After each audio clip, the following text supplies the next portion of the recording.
You are not special. At least, not in the way you were quietly taught to believe. That sentence might feel sharp at first, almost rude, like a door closing instead of opening. We grow up surrounded by mirrors that gently insist otherwise. Every face we see reflected back at us seems to say, you are the center. Your thoughts, your worries, your pain, your ambitions. All of it feels impossibly large from the inside. And maybe that's unavoidable. Consciousness has no choice but to experience itself as the main character. But sometimes, stepping outside that feeling is exactly what gives it meaning. Imagine for a moment that you could rise gently above your life. Not dramatically, not with fanfare, just a quiet lifting, above your room, above your street, above the city grid glowing softly at night. The patterns begin to emerge. The urgency fades. What felt heavy a moment ago starts to look small, not because it was meaningless, but because it was never meant to carry the weight of the universe alone. This is where the discomfort begins, and also where the relief hides. We are used to thinking that meaning comes from importance, that to matter we must be exceptional, chosen, singular in a cosmic sense. But the universe does not seem to agree with this assumption. It does not whisper our names. It does not rearrange itself around our desires. It expands, quietly, relentlessly, indifferent to our need to feel central.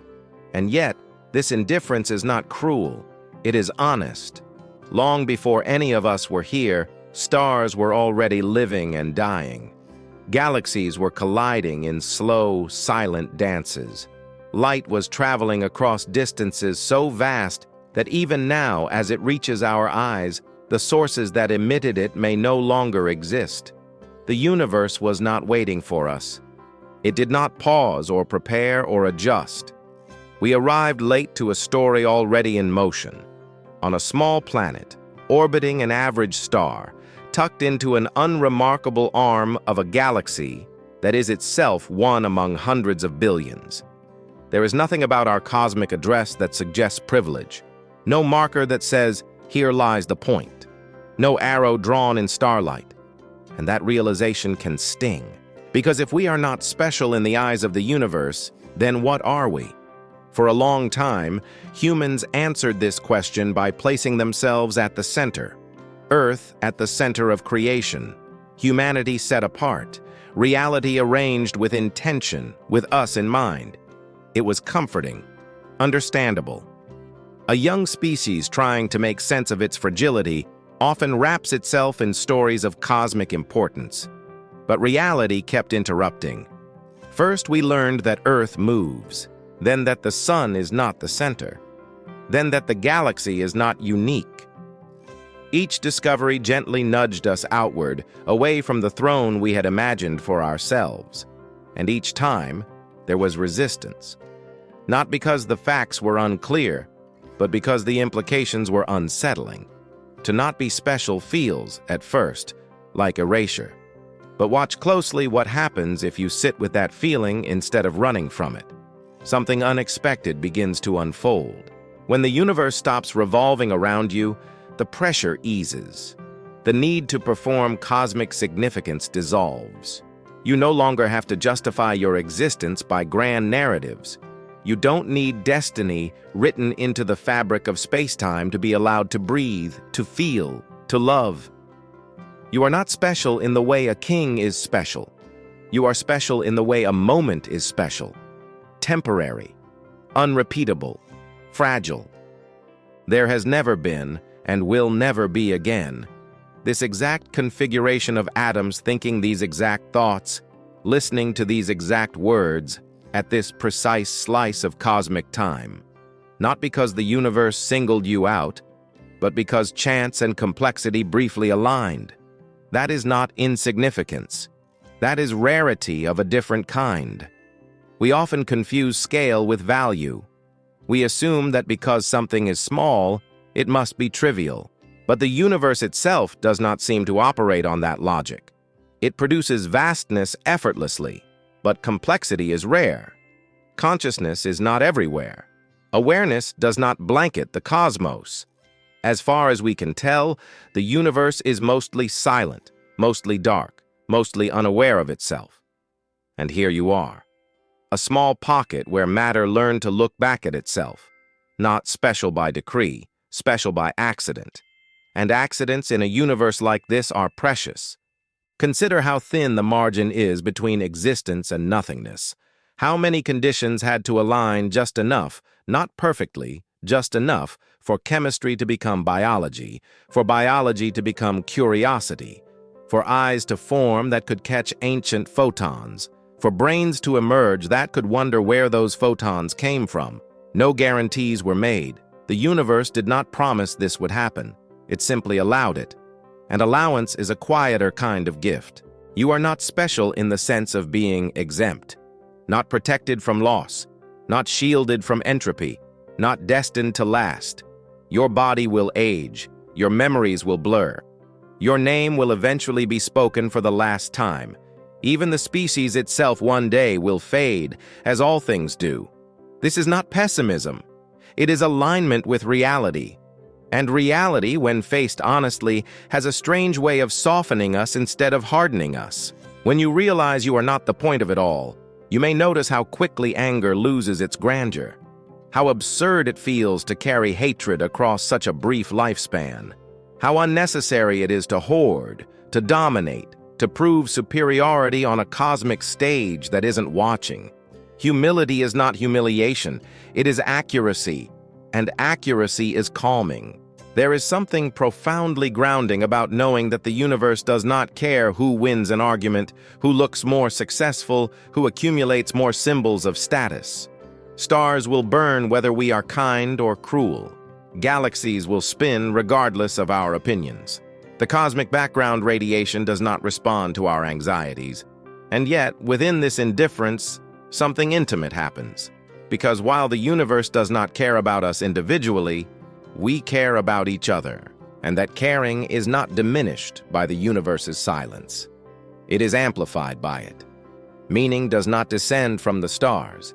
It emerges between us, in shared laughter, in quiet conversations, in moments of understanding that flicker briefly and then vanish, in the way music can rearrange your inner landscape, in the way a sentence can linger in your mind for years, in the way a stranger's kindness can echo longer than any achievement. If the universe had declared us special, perhaps we would feel entitled, permanent, secure.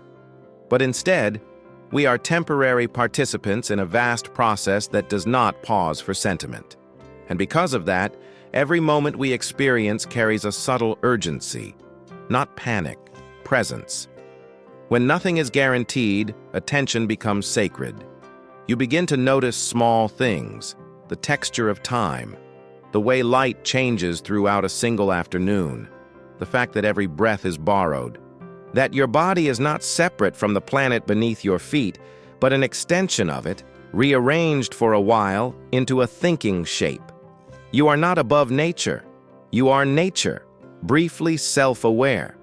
And self-awareness is a strange and beautiful burden.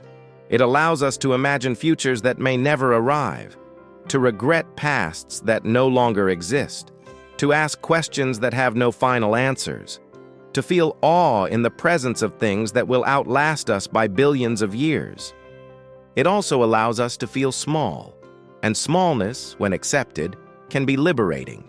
Think of how exhausting it is to constantly defend the idea that you matter in some absolute sense, to measure your worth against others, to chase permanence in a universe built on change, to demand certainty where none is offered.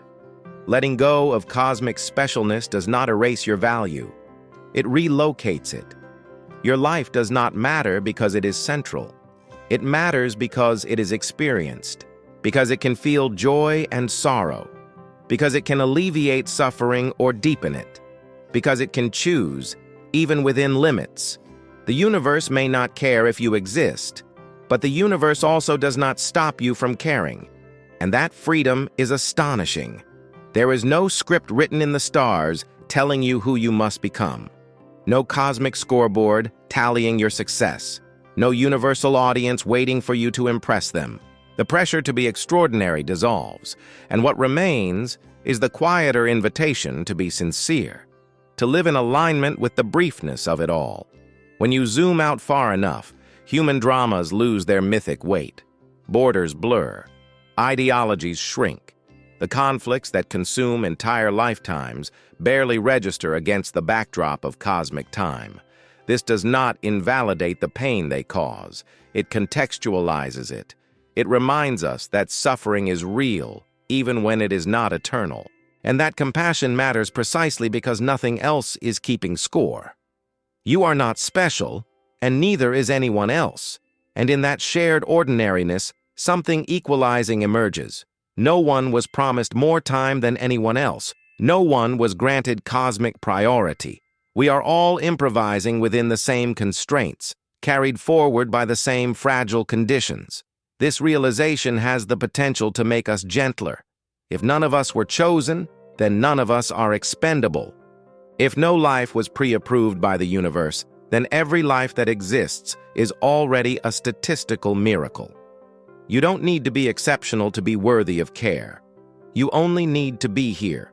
The stars above you are ancient beyond comprehension. Many of them were already old when life on Earth first stirred. Some of the light reaching your eyes tonight began its journey before humans existed at all. It crossed emptiness for millions of years, only to end its voyage inside your perception. That is not destiny. That is coincidence on a grand scale. And yet, it feels meaningful. Perhaps meaning is not something the universe contains, but something consciousness brings to it. A lens rather than a property. The cosmos supplies the raw material. Awareness supplies the interpretation. You are not special because the universe needs you. You are special because you can notice the universe. And notice yourself noticing it. That reflexive loop, that quiet moment when you realize you are thinking about thinking, is rare. Not sacred in a mystical sense, but improbable. And improbability, when it occurs, deserves attention. So when someone tells you that you are not special, they may mean it as an insult, as a way to diminish, to flatten, to dismiss. But there is another way to hear it. You are not special like a monument. You are special like a wave, temporary, shaped by forces larger than itself, impossible to isolate from the ocean that forms it. A wave does not need to last forever to be real. It does not need to dominate the sea to justify its motion. It rises, it curls, it breaks, and the water continues on, changed in subtle ways. Your thoughts, your actions, your presence ripple outward in ways you will never fully see. Not because the universe is watching, but because other minds are. And other minds are where meaning lives. There is a quiet dignity in accepting our smallness without resentment, in recognizing that the universe owes us nothing, and yet we are here anyway, breathing, wondering, asking questions that echo into silence. That silence is not an answer. It is space. Space for us to decide what matters while we're here. The universe will continue long after we're gone. It does not require our approval, but for this brief window, it has produced something capable of reflection, something capable of awe, something capable of kindness. That something is not special in isolation. It is special because it is fleeting, and fleeting things, once understood, are treated with care. So maybe the most honest thing we can say is not, "You are special," but "You are temporary." And if that feels unsettling, it's only because we were taught to crave permanence in a reality built on change. What would happen if we stopped trying to be significant on a cosmic scale and instead focused on being present on a human one? What if the goal was not to matter forever, but to matter now? The universe will not remember you, but someone might. A moment might. A feeling might. And that is enough, not because it lasts, but because it happened. You are not special. And that might be the most freeing truth you ever encounter.